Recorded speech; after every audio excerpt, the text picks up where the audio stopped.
Okay, let's get this started. First, I just wanted to show you where you can download Google Earth software. Just basically go to Google, type on Google Earth, it'll bring you right to this page, and you can download it for free, which is really useful for us in the planning field. And the next thing, I'm just going to open it up. The reason why I use Google Earth and cross-reference my data, a lot of times, sometimes you don't need it, but a lot of times I go and cross-reference my data in Google Earth. It's because Google has very much up-to-date areas from all over the world, but especially in the continental US. So I usually go back in here and check data in here just to make sure, I have the most updated information in GIS. So basically, when you open up, this is what's going to, be shown to you up here on the upper left corner. You can type the name of the place that you want to go to. I'm just going to go to Salt Lake City. That's where I am located right now. So basically, you have the option to, see all these different things right here. There's photos, there's like places, there's a lot of information. I usually check everything off except for the roads because it's the most important information that I want. Here in Salt Lake City, we have this very famous trail system in the foothills area, and specifically this one called Ensign Peak, which is really close to downtown, has some beautiful views. So basically, let's say I wanted to trace some of the trails that's going on in this area.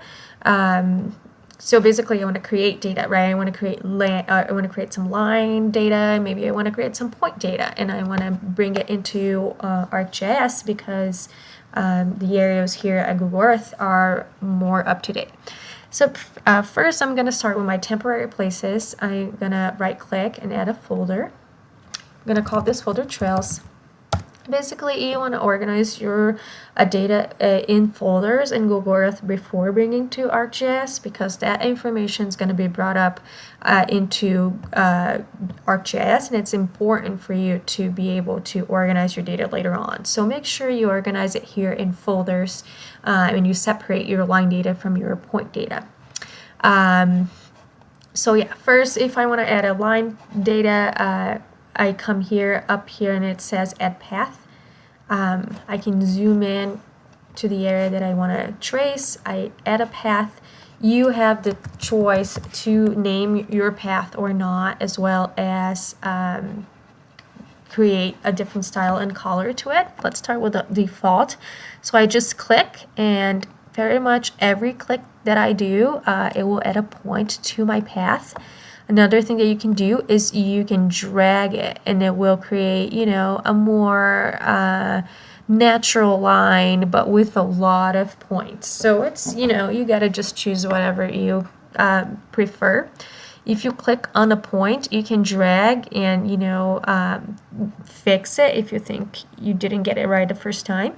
If you right-click on it, you delete a point. So if you made a mistake and you want to just delete that point, you can just right-click on it. You click OK, and then you have your path done right there. I am going to just change the way this line looks. I right-click on it and click Properties. I come to Style and Color, and I can type just a higher number for thickness, a different color to make it pop a little more. Let's trace another trail right here. I'm just tracing these informal trails that's in this trail system. And I, already pulled up with the other style that I created. I'm going to call it Trail 2. Alrighty, so here we have the 2-line data that we just created. Next thing I'm going to do is I'm going to go again, temporary places, and add a folder for points of interest. For that, you can just come up here to add place mark, and as soon as you click it, there's a push pin is going to be dropped, and you can click and drag to the place that you want. So I'm just going to place one right here at the top of the trail. And then I'm going to drop one at the trailhead right here.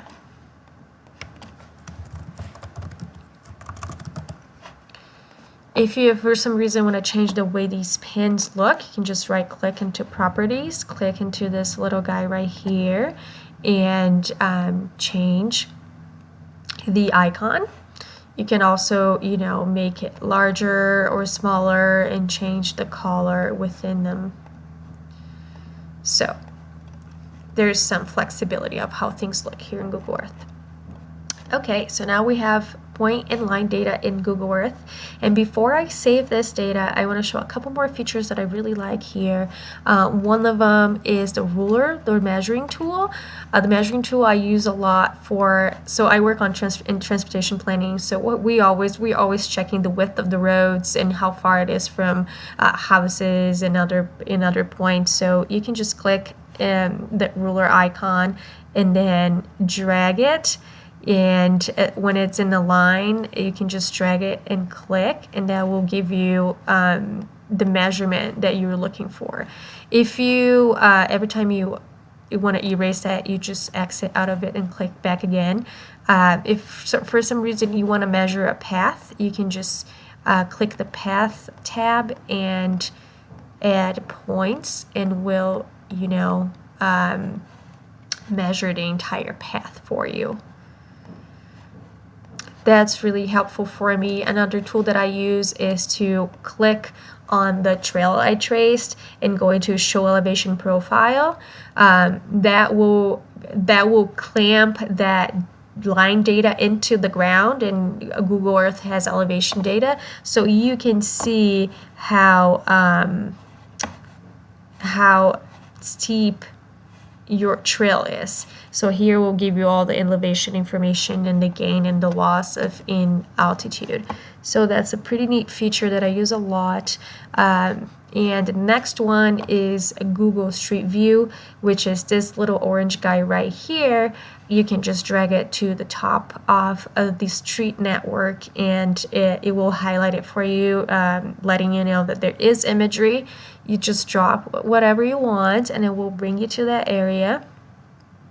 If for some reason, and a lot of times I do that too, I want to capture this this image right here. I usually turn the row layer off and on again. Oops.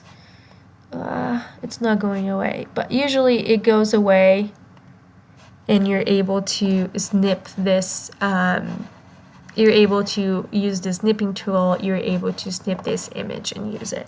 I don't know why it's not doing it. Usually I just like to get rid of this yellow line. Yeah, so you can pin it back and forth. You can click forward and backward, and it will take you there. So it's pretty magical how they do this. Let's exit out of Street View. And the last thing that I wanted to show was this little feature right here of the historical imagery. Also, if you click and you pan, you can drag the view to different angles. I usually just like a bird's, you know, just a plan view of things. So you can see me adjusting the image to look just a plan view. And here, if you want to always have it pointing north, if you know you're manipulating your imagery and your north is all, you know, it's not where it's supposed to be, you just double click on it and it will come right back into north pointing up. And I forget what was, the other one was the historic imagery. I really love it. It's mostly personal reasons than for work reasons, but if you drag back, you can see aerial image that's been taken in the past. So it's pretty neat to look how, this is so weird. Look at this erosion. It's pretty neat to see how things were in the past. And apparently this guy goes back all the way to 1993. So yeah, it's pretty sweet. Yeah, you can see where things are developed. That's pretty cool. So yeah, right now the next step will be to save this data in a way that's good to bringing it back into Google Earth. You have two options. Usually I like to just click on the uppermost folder and save as. that will include both of my point and my line data, and I usually just make the distinction between them two in Google Earth. In GIS, it's a little easier. So here I'm just gonna type in the name, and remember that ArcGIS does not like spaces in names of anything that you bring in, so just make sure you keep that in mind and name something that doesn't have spaces. You already have one here, so I'm just gonna name it number 2. I will save it, and when you exit out of it, you're going to be asked to, if you want to save your temporary data into your permanent data. It's something you can do if you want to bring it back on every time you open Google Earth. So yeah, I can save or discard it. But yeah, that's basically it. Next video, I will bring that data into ArcMap and manipulate it, save as shape files, and then export it back into Google Earth for some reason if you want to do that. And then the next one will be about Google My Maps and how we can bring all this data into a more user-friendly, public-friendly platform, which is Google My Maps. So thanks for watching, and if you have any questions or comments, just leave it below in the comment section, and yeah, I'll be back later with some more tutorials for you. Thank you.